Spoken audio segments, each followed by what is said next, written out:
Hey, what's up everybody? BDF44 coming at you another video. Alright, I wish I made this video about 30 minutes ago. 30 minutes ago. Because I was going to tell all of you guys that I don't think it's going to be much in regards to having Anthony Davis sign an extension. Today is August 4th, and I wouldn't be surprised if this gets done right away. The Lakers have had plenty of time to schedule out everything they wanted to do. Not schedule out, the wrong word, but kind of map out the way they wanted this to go. And you could see the way other contracts were slotting in that they were going to have something big for AD. You could tell. When Austin Reeves takes the type of contract he takes, that leaves so much more money for AD to extend with. That leaves, you know what I mean? And Rui Hachimura, I think, also took a pay cut there a little bit. Even though some say he's overpaid, the jury will be out in regards to how he'll play going forward. That'll determine how that is. But it seems like a good contract to me based on what I saw in the playoffs. But all in all, I just look and I say, I wish I would have made the video because I was going to tell you guys, I don't know that it gets done right away, but I do think the Lakers already know what they want to do. I don't think AD wants to be anywhere else. And I think that they kind of already pretty much have an agreement. I didn't think it was any really much to think about. I didn't think AD was going to push for some no trade clause. I didn't think the Lakers were going to be cheap with the dollar amount on the cash because I knew that they probably wouldn't give him a 5-year deal. And it is a 3-year extension, so it's let's see, 186 for 3 years, 270 is what it can balloon to through 2028. It's the richest extension in NBA history. It's 62 a year, and 62 a year is hefty if you don't expect him to play a lot of games. That's going to be the concern for a lot of people. But I don't think it's a problem for us because we have such a system here that if we remove AD, I don't know where we're going to find that piece. If we would try to make a trade, you're likely going to try to make a trade for a guard. You're probably going to try to make a trade for several young pieces or something like that. But you're still going to have to bring back $62 million worth of salary. And that likely means you're going to bring back a Dame Lillard or something like that if you try to trade AD, and nobody's trying to do that. So it just seems to me that the contract is comparable to some of the other big contracts. And if you attach a piece or two, if you did want to move AD, you could probably move him for a guard, a LaMelo Ball type of piece or something like that. So I know the Lakers would probably be interested in something like that if they decided to rebuild. And, I don't know if the Lakers have any interest in that at all, but point is, it's not the worst contract in the world. You can move it, is the moral of what I'm saying to people.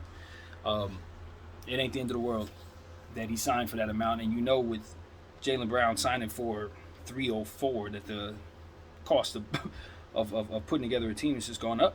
So with the TV deal coming in, you'd expect these type of extensions going forward. I have a problem with it at all. I think AD has proven himself to be the best defensive player in the NBA to me. And like I said, the Lakers just have something going on that is very unique to itself. And if you don't bring back the exact type of piece AD is, it ain't going to run the same. And so that's a big part of it. I don't have a problem with it. I've adjusted my mind to what extensions look like in regards to dollar amounts. It ain't the same NBA. You just got to look at it that way. It's not the same. Guys are going to make a lot more money, and a bad contract doesn't look like a big dollar amount. It more so looks like a lot of years, no trade clauses, all types of different stuff that strangleholds you from a negotiation standpoint. Other than that, you should be able to move the dollar amount. So, yeah, that's really what I wanted to say, man. I just wish I would have told you guys that before he signed. And I'm a happy Laker fan, man. I don't have a problem with that. I came to peace with the idea that I wanted to keep Anthony Davis midway, I think, through last year, maybe a little further through the end of the year. I was mulling over it on this channel a lot. We talked a lot about it, the risk and the availability concerns and all that. But I just don't think the risk is that crazy when you consider a lot of what we have, we would, in theory, want to keep because it's getting better. And a lot of those kids are going to be on their rookie contracts over the next 3 years. So the concern with a contract, in theory, when it's massive, is how can I put stuff around it that makes sense. But if you already have that stuff on tap at cost, there is absolutely no concern in regards to that. Building process. And if for some reason he misses a bunch of games, you still have another goal for your franchise, which is to develop all of these other players. And in 3 years' time, if for some reason he's only played like 82 games, you hate that for yourself. But you also understand that you would have had 3 years to develop all the rest of those guys, as to which they should be getting better. Your Jalen Hood-Shafinos, your Vanderbilts, everybody on the squad that we drafted just now and have picked up. That's going to be kind of the side mission for our team. That's really a primary mission, so that when LeBron and AD are gone, we can bring in new stars, and these guys can be such fantastic role players that will still be contending, or will be able to at least have a lot of gunpowder, so to speak, in trades. If for some reason both AD and Bron retire in 3 years, you know what I mean? We won't be depleted of assets, and for some reason something like that would occur. So I don't anticipate that, but we're in a position to where we can absorb that because we have assets and replenishing picks that should be coming around the same time this contract extension expires. So the timeline works itself out to where you're not worried too much. As long as we keep our mind on developing these young players and continuing to find second round picks that can come up and come out of nowhere, develop the Alex Fudges and anybody else that comes along, Castletons. We're going to be able to absorb AD's contract and Bron's extension pretty well. I'm not worried at all. And so that's what I like. Now, as far as being concerned about AD's availability, well, that's just the risk. You work that into the equation when you make the decision to keep him or let him go. That's really what it comes down to. Now, if you get him at a discount, hooray! But you don't expect to in this market, so you don't have that in your mind to disappoint you either. You either take on the risk that comes with the availability concerns, or you don't, and that be it. But in the event you don't, you better have a plan B, because Bron is still sitting there. So it's like, you don't want to do that. Not in this market. When a player like Jaylen Brown goes for $304 million, you do best paying your big star, get him on contract, and then if for some reason you want to make changes, do it through trade. It makes more sense. It's hard to see teams letting go of super duper stars ever. They're not going to hit free agency. Your Anthony Edwards, LaMelo Balls, as you can clearly see, they're not going to hit free agency. So, you would be best to have somebody too that is not going to hit free agency. Hence the extension. So, I like it. All of it makes sense. All of it's what I prefer. All of it's been talked about on this channel ad nauseum. And we are finally here, and I'm very happy. Welcome back, AD. Of course, if you watch me every day throughout the season, there are going to be days where I'm going to overreact to what things are and completely ask to trade people, because that's just how my brain works. But when you zoom all the way out, everything that we've done is lined up the way it should have, and I think we're a much better franchise because we stayed the course and didn't react to little bitty moments throughout the course of the season. And of course, that wisdom was in our minds when we were saying all those things, but we still were frustrated enough at times to want things to change. But at the end of the day, this seems like the smartest way to go forward for the Lakers, the safest way to go forward for the Lakers, and it keeps us relevant for many years to come. Because we have two anchored superstars in place looking like they're likely going to retire in our uniform, and then we have young players under their tutelage who will likely be able to gain some winning experience because of it. It's just all good. It's all very good. Affordable contracts. You got the young Austin Reeves piece on a fantastic contract. You expect for him to continue to ascend and get better, especially since he's playing with USA team right now. Super excited about what this means for his development. I really am. I haven't had a chance to talk about it and discuss it, but him being on that team, it's going to allow for him to not only get the type of reps that he needs against higher level talent each and every night, or throughout this process, you know what I mean? Just like any other USA team that is put together, you can almost expect for those guys to have great seasons. It's almost expected. So for me, I'm super excited about a player like that coming back and being our number 3 or number 4 option on our team, behind Bron, AD, and whoever else we'd ever slot in that situation, because there's a lot of options. But Austin Reeves, to me, is obviously one of our most important pieces, our whole franchise in our entire situation, and him getting this type of experience this early on, um, and that type of camaraderie as well with the surrounding field, because he didn't come in as a rookie drafted, so he didn't kind of go through some of those processes of getting a chance to rub elbows with some of these dudes. So they're going to get a chance to respect him on a different level, respect his game on a different level, and I think that could translate to him propelling into all-star status potentially very soon. So I'm excited about Austin Reeves. I think he can operate very well from within this third role too, with AD, Bron, D'Angelo Russell. He's going to be able to operate whether he's getting his shots up as much or he's able to make plays off of the pass. So for me, I'm just hoping that health will be on his side. Obviously, when guys are playing in the summertime, you just love the conditioning that they can gain from playing competitive basketball, but you don't want them to wear down or catch an injury. So that's the balance. But I'm glad he's out there. That's exactly what we wanted. And I don't think I think he only gets better. That's what it really comes down to. He's going to get better. And I know he's been working on his game and working on his conditioning as well. So I'm excited to see him play out there, go out there and get gold and get a chance to really learn some of these guys, get a chance to defend them, get a chance to run some of your stuff, pick some stuff up off of them. I know he's going to do that. And I expect a better player coming back this upcoming season because of it. So this is all good, man. That's what's been on my mind as well, just this Team USA team and how these guys are going to get a chance to do like previous generations did and just kind of have a link together for the rest of their careers and even their lives, just for being a part of this type of thing. So yeah, that's good. That's really good. And so we'll see what else is going on. I think now that the Lakers are in place, I think we just move forward, full speed ahead. There's nothing else to talk about. We got one championship with this core. That's cool. But we're the Lakers. Period. What does that mean? That means we need to get multiple championships with every champion. That's how we work. That's how we roll. And I know teams are very happy to get a championship. I listen to teams and they're like, you know what, our goal is to get a championship. And from their perspective, that is how it goes. We get us one, and then maybe another 10, 12 years, if things align, we'll get another one, because that's how hard it is to get a championship, and I respect that. But I'm also a Laker fan, and I've watched us do this many, many, many, many times. I'm not going to say it's not hard for us, but we have the understanding of how to accumulate them, not just go for one.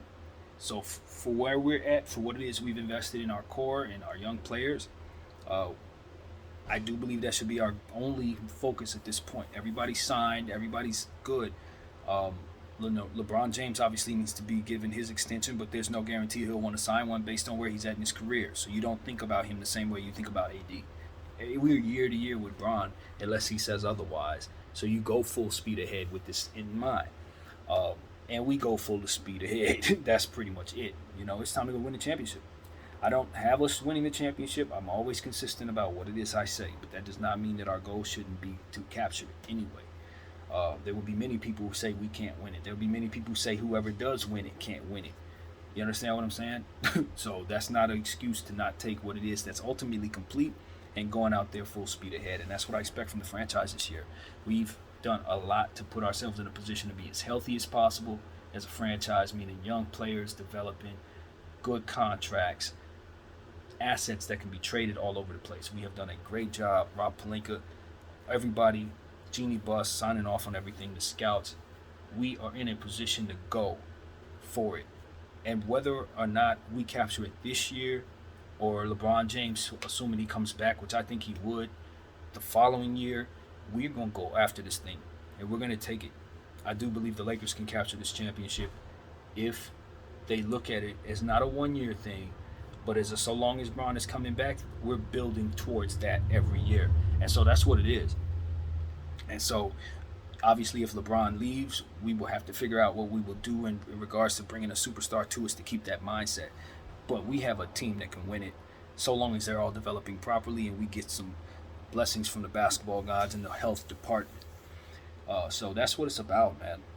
We have the depth to remain healthy, I believe. Meaning if guys need to take time off, we should have enough players who can play at a high level to get things done.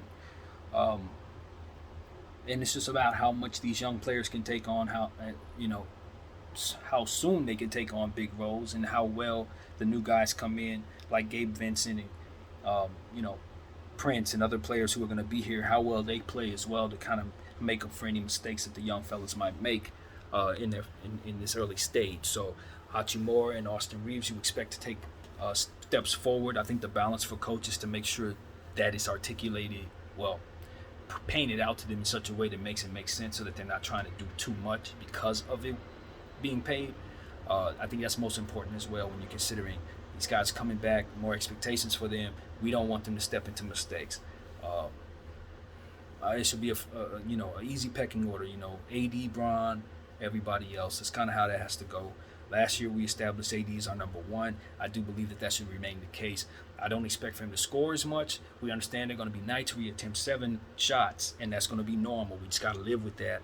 I don't expect otherwise. You understand what I'm saying, y'all? He's going to have those nights throughout the course of his game. Throughout the course of his night, he may focus more on the defensive end. Throughout the course of the night, he may be seeing other guys getting shots up. It just happens. It doesn't even look sometimes like he's not trying. It just looks like throughout the course of the game, the way that he attacks, it's just only going to be a few shots taken. And so we need to do a good job this year of feeding him the ball. And I think we got the assets in place at the point guard and, well, more so just at all positions that should be able to feed him. So that's on Jalen Hood-Schifino, D'Angelo Russell, obviously Bron, Austin, anybody who's on the floor with him that facilitates. We're going to need them to keep it in mind that getting him the ball is what keeps him engaged and ultimately gets us the most scoring out of him. So, yeah. And, of course, look for the Lakers to make one more move. There's still a roster spot they're going to use somehow, and I don't know if it's going to go to Christian Wood. I don't know if it's going to go to Kelly Oubre, P.J. Washington. But in my mind, they're probably targeting one of those 3 players because those are the 3 highest level players left. So, in my opinion, unless there's somebody else I'm not thinking about, I don't think it is. So, for me, we will try to explore what the Lakers do in that regard. Maybe they bring in a Bismack Biyombo or somebody instead with a bigger body just in case we need that type of size. But I sincerely doubt that. I think we're probably going to go more skillful center if we can. P.J. Washington keeps playing in my mind, but I know he wants a bag, so we probably won't get him. But he would be the player I'd probably choose to pick up in this situation. I think he checks more boxes for me. Christian Wood's going to do too little on the defensive end. He's going to handle more of that. And he has more comparable offensive talent as well to give us a little more of what you would expect from Christian in that way. So that he is the best fit for me in this regard. He would definitely want to start, and you shouldn't have a problem with that. I know they said they wanted Jackson Hayes to start. I'm not closed-minded to that, but I just have to see if Jackson could do enough things to make that make sense. If he's not going to stretch the floor in any way or attempt any threes, stuff like that, he's a limited player to some degree to my understanding. But he's also a high-level draft pick from a couple of years ago, so maybe his ceiling is a lot higher than we're expecting. At any rate, he has a lot of athleticism, and I do expect that he's going to be an easy lob target. I don't know if this is the same league that maybe a guy like DeAndre Jordan would have excelled in, but there will be some more players out there like James Najee and others who kind of do what it is that you ultimately expect Jackson Hayes to do. So I'm not completely closed-minded to him being able to start, but I don't think I take it as seriously as much as to say this is Darvin Ham we're talking about, and he doesn't play tall people like that. If you're not Anthony Davis, you probably ain't going to be on the floor that much. So that's what last year showed me, and I'm just kind of a realist when it comes to that at this point. I understand that we kind of got a tall team at this, juncture. We've made sure most of our players are tall so that our small ball lineups make sense. And I just expect more small ball. I really do. I expect more lineups that are comparable to what I saw last year, only that those lineups will be taller because we have taller people playing them. But multiple ball handlers, 4 guard lineups. Yeah, I expect to see all of that. So that's not a philosophy thing that I agree with, as you guys know.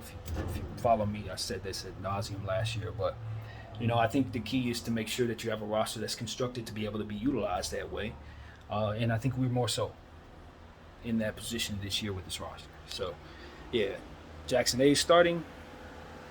I mean, maybe they promised him that. If they promised him that, then you'll see it. Now, how many minutes will he get?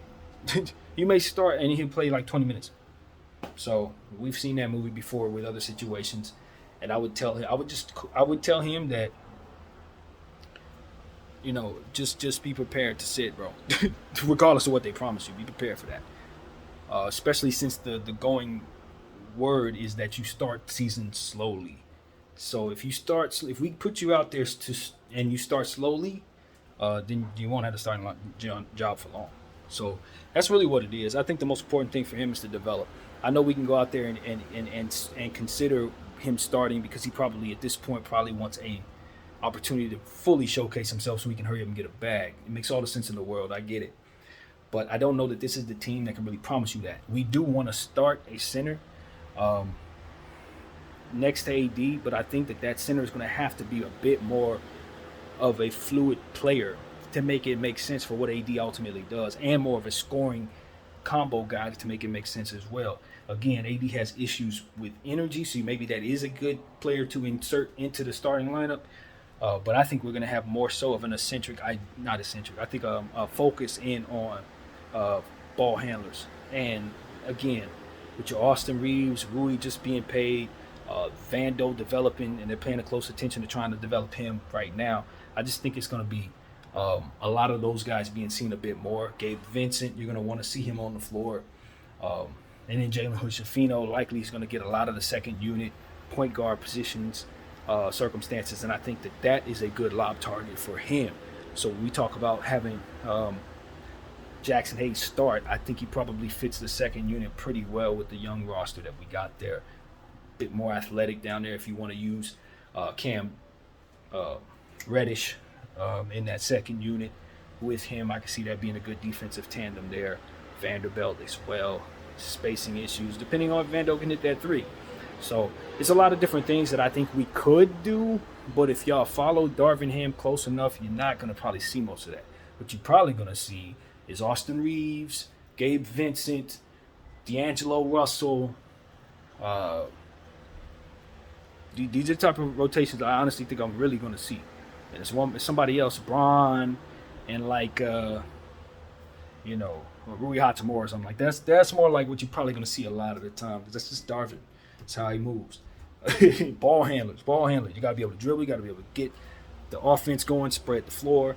Lots of Gabe Vincent, I'm telling you. So I don't know if all these big lineups, Laker fans love big lineups, but that's not who we have coaching our team, man. So you got to look at the data and just be real. Be real, Laker fans. You ain't going. I'm just being honest. So we talk about what we don't want to see. We don't want to see the stuff that I'm describing, but unfortunately, it's just how it goes. So we want to adjust our mind to those lineups and be ready, man. And in certain situations, it's going to work because our team should be able to run those things better, as already said. So that's that, man. I can totally see the team signing a Kelly Oubre for that reason exactly. We just probably ain't even going to address that center position, probably give Colin Castleton more looks. And that's another thing you got to understand. The way Castleton plays, because he puts the ball on the floor and kind of makes plays for others, we're going to really use him. He's a piece that you want to use in the offense that we have. So I don't know if you slot him next to AD or not, but I'm telling you, if we're left with only a couple centers, he's probably going to be the one that steals them. He's going to steal it. With his basketball IQ and his style of play, he's going to steal that starting spot. So that's another thing I'm paying attention to. It's like I don't know if I'm right about this, but I got a weird feeling that Colin Castleton is going to outplay our centers. And they're going to probably end up either wanting to start him or playing more minutes with him on the floor than we probably anticipated. I think that's one of the reasons why I wanted him on the team in the first place, because I'm like, this dude initiates offense with the pass, and he's 7 feet and he looks to defend. If he can just, hit a three-point shot every once in a while to create that threat, continue to work on that shot, his speed and his ability to move is going to really help us. Now, defensively, I think we get pushed around by big guys. We've already seen some of that in the summer league, so I know that's how it's going to go. But there's ways of utilizing him with an AD, with shooters, with certain guys, to where you look up and you're up by 10 because of a couple quick plays that he's made to some of your shooters. So I like it, man. I like it. Pulling off the rim, going the other way. Braun's going to do it. Our fast break is going to be a good thing for us coming off missed shots. So I just wish we had a bit more athleticism with our guards. I've already said this. I think the one weakness that I see with our team is just going to be we're not going to really put pressure on the rim like I want to. It's going to be a teardrop city. And I just don't really believe in that. I need Anthony Edwards type athleticism, Scoot Henderson type above the rim type stuff, John Morant. You got to have those type of guys. We're missing that. That's what we're missing. It's going to be a little too much layup up in this situation if Bron's not rushing at the rim like he used to, and I just don't expect that from him anymore. So that's going to be the only thing is, can we find a way to dunk on people? You know what I mean? Literally. And I'm not talking about our bigs, obviously AD and Jackson Hayes, all those guys, that's cool. But I'm talking about our guards. D'Angelo Russell's not doing it. Jalen probably not going to be doing all that. Gabe, again, not doing all that. And one of those three guys going to be on the floor at all times. So who's dunking on people? Austin? Yeah, sometimes, yeah, for sure. But that's not what I want him doing all the time. That's why I like Lonnie in this situation. But good luck to Lonnie in Brooklyn. I'm not regretting not signing him, but I just don't know who the heck is going to do it. So that's my concern. I've seen teams where they have a lot of good things going for them, but at the end of the day, the guards, they're trying to lay the ball up and they're getting packed. They're trying to lay the ball up. Sometimes they get the call, sometimes they don't. But they end up on the floor for sure, out of position. So these are things I'm like, you're going to need that athletic piece. You're going to need that. I don't know if you want to trade for it at the deadline or if you just want to wing it and just go without it. But you're going to see what I was talking about. We're just not going to be that great in the paint with our guards specifically. But that's also a style of play thing too. But I just remember last year we were really good at that. And we couldn't shoot the three. Now we got more shooters, meaning we're going to be a better team shooting from behind the arc and probably better at the line. But that's also going to coerce you to living by the three, dying by the three type of thing, living by the jump shot, dying by the jump shot. And you know how I feel about that. If you don't have any easy buckets coming your way, you play all the defense you won't play, you still lost. You need easy buckets. So that's where I'm asking Rob Pelinka to find us somebody who can legitimately get easy buckets as a guard. Man, when you get us that piece, I think it will really be a contender. So that's the only thing I'm wondering about.